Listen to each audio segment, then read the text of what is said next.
महापालिका निवडणुकीसाठी उद्धव ठाकरे गटानं विशेष रणनीती आखली आहे। मुंबईमधील उपनेत्यांवर विशेष जबाबदारी सोपवण्यात आली आहे। मातोश्रीवर झालेल्या बैठकीत उपनेत्यांवर विधानसभा निहाय जबाबदारीचं वाटपही करण्यात आलं आहे। उपनेत्यांनी मतदारसंघामध्ये जाऊन आढावा बैठका, माजी नगरसेवक, शाखा प्रमुख, इतर पदाधिकाऱ्यांसोबत चर्चा करायची आहे। काल राज्य सरकारकडून प्रभागासंदर्भात शासन निर्णय काढलाय। ठाकरे गटाकडून त्यासाठी खास तयारी देखील केली जाते।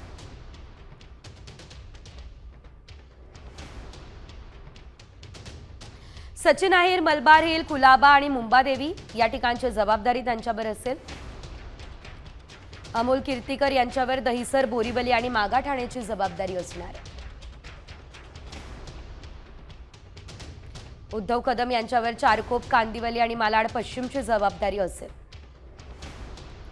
विलास पोतनेस यांच्याकडे दिंडोशी, गोरेगाव आणि जोगेश्वरी पूर्वची जबाबदारी असेल। विश्वासराव नेरुरकर यांच्याकडे वर्सोवा, अंधेरी पूर्व आणि अंधेरी पश्चिमची जबाबदारी असणार आहे। तर रवींद्र मिर्लेकर यांच्यावर विलेपार्ले, वांद्रे पूर्व आणि वांद्रे पश्चिमची जबाबदारी असणार आहे। गुरुनाथ खोत यांच्याकडे चांदिवली, कलिना आणि कुर्लाची जबाबदारी असेल। तर तिकडे नितीन नांदगावकर यांच्याकडे मात्र विक्रोळी, भांडूप आणि मुलुंडची जबाबदारी असणार आहे। सुबोध आचार्य घाटकोपर पूर्व, घाटकोपर पश्चिम आणि शिवाजीनगर, मानखुर्दची जबाबदारी बघते। मनोज जामसुतकर अणुशक्तीनगर, चेंबूर आणि सायन कोळीवाड्याकडे लक्ष देतील।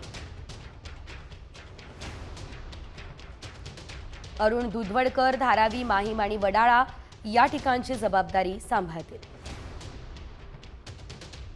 अशोक धात्रक वरळी, दादर आणि शिवडीकडे लक्ष ठेवतील।